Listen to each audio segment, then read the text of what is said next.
এনসিপির কোনো গুরুত্ব নেই। ওই 20খানা সিটে না বাই ইলেকশন করে দেখিয়ে দেবো, 20খানা বাই ইলেকশন করে দেখাবো। তৃণমূল কংগ্রেসের প্রতীক কার দিকে থাকবে সেটা নিয়ে দড়ি টানাটানি এখনো চলছে। সিদ্ধান্ত এই মুহূর্তে ঝুলে রয়েছে নির্বাচন কমিশন। তবে এর মধ্যে অন্য একটি মামলায় সুপ্রিম কোর্টের পর্যবেক্ষণে কিছুটা কি আশার আলো দেখছেন মমতা বন্দ্যোপাধ্যায়। খড়কুটো সুপ্রিম কোর্টের পর্যবেক্ষণ এখন মমতা বন্দ্যোপাধ্যায়ের কাছে। এই প্রশ্নই উঠছে, যেখানে উদ্ধব ঠাকরে একনাথ শিন্ডের মামলায় সুপ্রিম কোর্টের পর্যবেক্ষণে আশার আলো দেখছেন বা সেটাকে খড়কুটো করে আঁকড়ে ধরার চেষ্টা করছেন মমতা বন্দ্যোপাধ্যায়। দলীয় প্রতীক নিয়ে দড়ি টানাটানি এখনো পর্যন্ত জোড়াফুলের প্রতীক কার থাকবে ঠিক হয়নি, সেটাও নির্বাচন কমিশনে এখনো পর্যন্ত ঝুলে রয়েছে নির্বাচন কমিশনের সিদ্ধান্ত। তবে তার মধ্যেই এই উদ্ধব ঠাকরে একনাথ শিন্ডে মামলায় সুপ্রিম কোর্টের পর্যবেক্ষণ দলই আসল, পরিষদীয় দল নয়। আমরা জানবো, সরাসরি প্রবীর চক্রবর্তী প্রতিনিধি রয়েছেন আমাদের সঙ্গে। প্রবীর, এই সুপ্রিম কোর্টের এই পর্যবেক্ষণকেই কি এখন খড়কুটো করে আঁকড়ে ধরার চেষ্টা করছেন মমতা বন্দ্যোপাধ্যায় প্রতীকের জন্য? একদমই তাই। দেখো, মমতা বন্দ্যোপাধ্যায় শিবিরের যারা নেতা তাদের বক্তব্য শুনলে সেটাই মনে হচ্ছে। সিম্বল কার হাতে থাকবে এই নিয়ে একই ডামাডোল যেমন মহারাষ্ট্রে চলছে, এ রাজ্যেও চলছে। এ রাজ্যে সিম্বল কার এই সিদ্ধান্ত ঝুলে রয়েছে নির্বাচন কমিশনে, যে ঋতব্রত বন্দ্যোপাধ্যায়ের কাছে যাবে না মমতা বন্দ্যোপাধ্যায়ের কাছে যাবে সেই সিদ্ধান্ত নেবেন জাতীয় নির্বাচন কমিশনার বা নির্বাচন কমিশন। এই অবস্থায় দাঁড়িয়ে মমতা বন্দ্যোপাধ্যায়পন্থী আশার আলো দেখছে অপর একটি মামলা, যেখানে উদ্ধব ঠাকরে এবং একনাথ শিন্ডে, সেখানেও একই রকম সমস্যা, সিম্বল কার।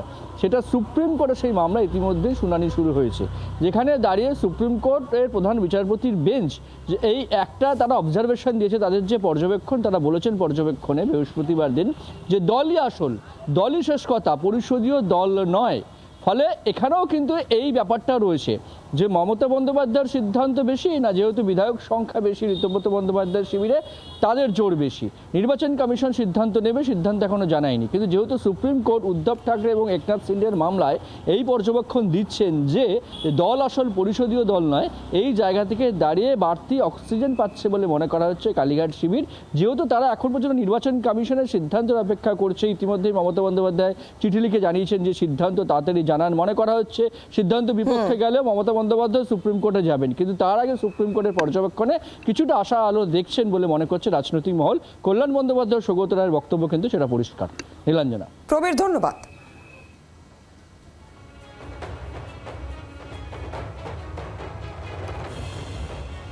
আর এই প্রসঙ্গে, এই প্রতীক নিয়ে যখন দড়ি টানাটানি চলছে, আর এই প্রসঙ্গে সুদীপ বন্দ্যোপাধ্যায় এবং কল্যাণ বন্দ্যোপাধ্যায় তাদের কি বক্তব্য শোনাই।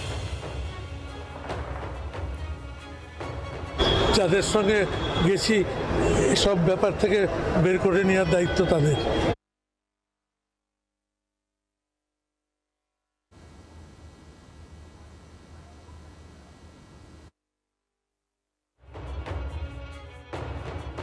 এনসিপির কোনো গুরুত্ব নেই। ওই 20খানা সিটে না বাই ইলেকশন করে দেখিয়ে দেবো, 20খানা বাই ইলেকশন করে দেখাবো।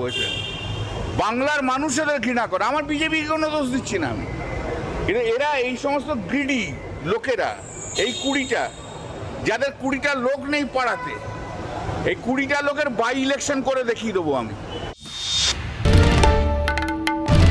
বাংলার আওয়াজ, বাঙালির আবেগ, জি 24 ঘন্টা।